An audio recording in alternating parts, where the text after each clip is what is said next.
Nous allons démarrer un nouveau titre qui sera intitulé « Pourquoi Dieu vous isole-t-il » Pourquoi Dieu vous isole? Ce sera avec le prophète Lovie Elias. Avant tout, nous retournons toute la gloire à l'Éternel pour son amour, pour sa grâce et sa fidélité. Et nous prions que sa miséricorde se révèle à vous, que sa miséricorde se reflète dans votre vie, que sa miséricorde parle pour vous en toutes circonstances. Que sa miséricorde repose sur moi également et m'aide dans le courant ou dans le cours de cet enseignement. Et je prie également le Seigneur pour que il nous donne la grâce d'accomplir la destinée à laquelle il nous appelle, qu'il nous donne la grâce d'arriver à la destination, qu'il nous donne la grâce d'arriver à notre terre promise, qu'il nous donne la grâce d'accomplir les choses qu'il a préparées pour nous, qu'il nous donne la grâce de devenir véritablement les personnes qu'il désire que nous soyons. Je suis particulièrement reconnaissant à l'Éternel de me retrouver encore une fois à travers ce canal pour porter et partager cet enseignement avec vous. Alors, il y a plusieurs choses à laquelle nous sommes appelés, ou plutôt il y a plusieurs choses à laquelle Dieu nous appelle quand nous sommes des enfants de Dieu, quand nous sommes des chrétiens.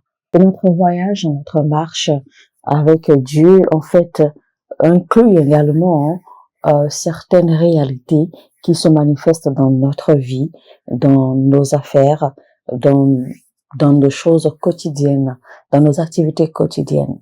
Maintenant, généralement, la plupart des gens, chacun de nous, d'accord, nous avons deux objectifs majeurs ou deux choses majeures que nous poursuivons dans la vie.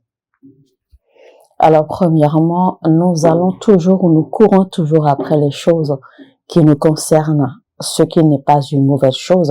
Et deuxièmement, nous évoluons, d'accord, dans le but d'accomplir une mission à laquelle Dieu nous appelle. La plupart du temps, en fait, nous faisons recours à Dieu quand seulement nous avons échoué dans quelque chose.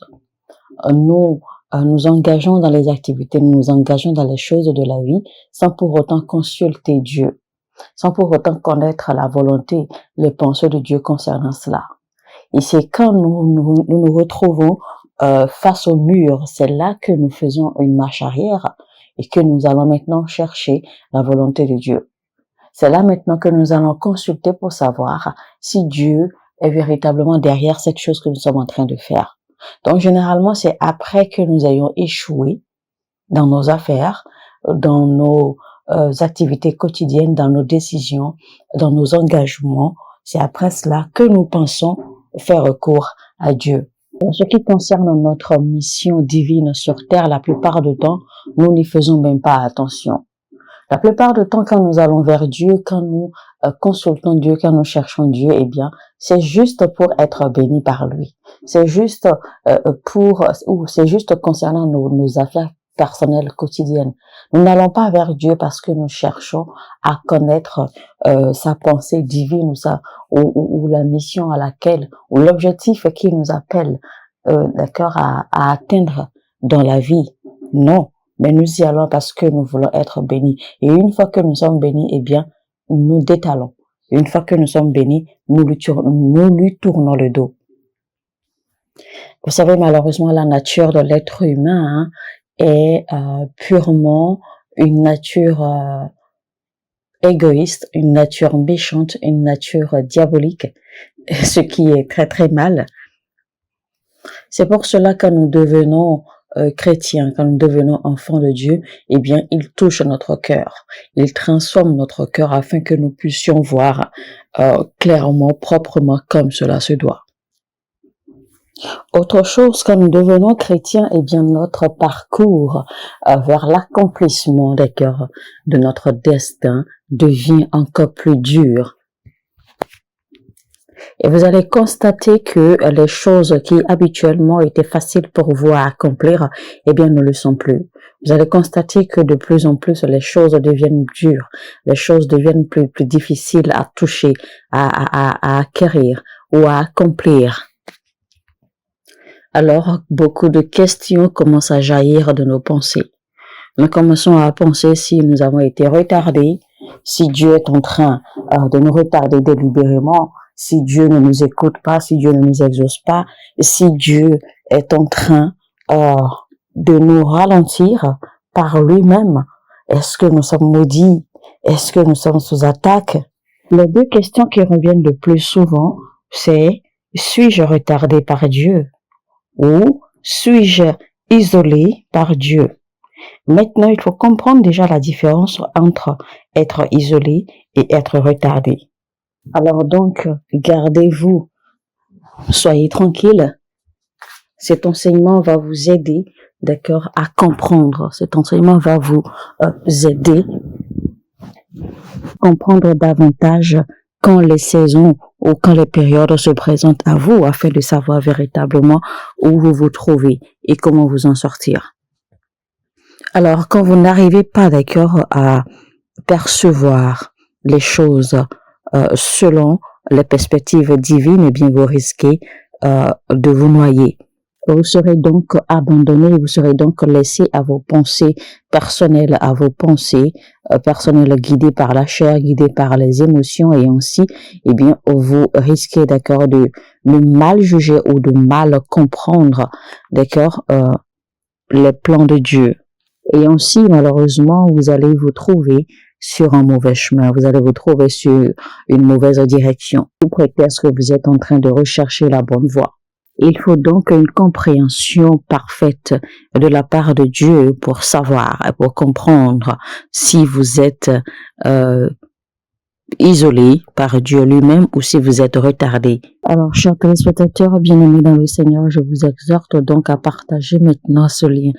Prenez cette pause, cliquez sur le bouton j'aime, likez maintenant ce contenu et partagez-le, d'accord, maintenant au maximum partout où vous pouvez le partager afin que d'autres personnes puissent se connecter, afin que d'autres personnes puissent écouter ce message également, parce que ce message en entier va véritablement être très très intense, très très profond, révélateur, et ce message va vous bénir parce que vous allez découvrir beaucoup de secrets, beaucoup de mystères.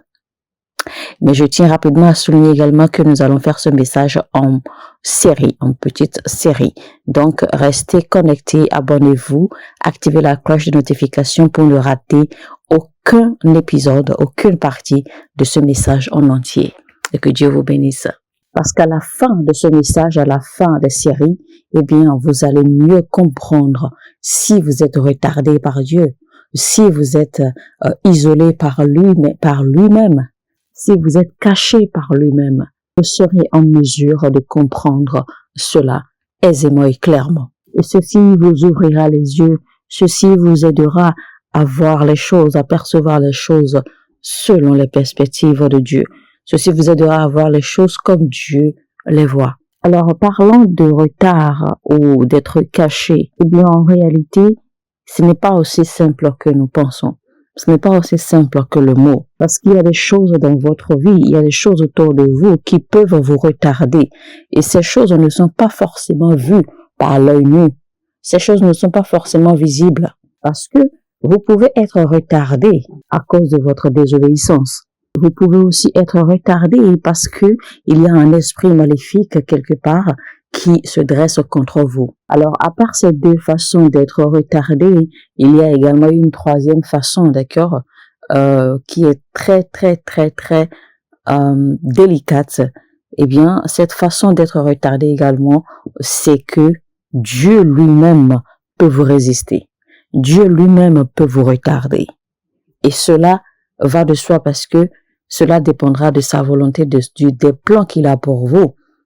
Donc, même s'il y a des esprits malins, des esprits maléfiques qui se dressent contre vous, contre votre évolution et qui vous retardent, qui vous ralentissent, ou que vous soyez retardé ou ralenti dans la vie par votre désobéissance, eh bien, la troisième façon la plus délicate, d'accord, et celle-là, il faut vraiment faire attention, c'est que Dieu lui-même vous résiste. Oui, Dieu peut bel et bien vous résister. Et Dieu peut aussi vous cacher ou vous isoler. Il y a donc le fait que Dieu vous résiste. Il y a le fait que Dieu vous isole. Il y a le fait que des esprits maléfiques vous combattent, se dressent contre vous. Et il y a aussi le fait que, de par votre désobéissance, vous êtes retardé, vous êtes ralenti dans la vie. Mesdames et messieurs, c'était donc la première partie de notre message. Nous allons nous en arrêter là. Eh bien, nous vous disons merci et surtout restez câblés, d'accord, pour recevoir la suite de ce message. Le titre, c'était donc « Pourquoi Dieu vous isole-t-il » et ceci est la première partie. C'était donc avec le prophète Lovy Elias.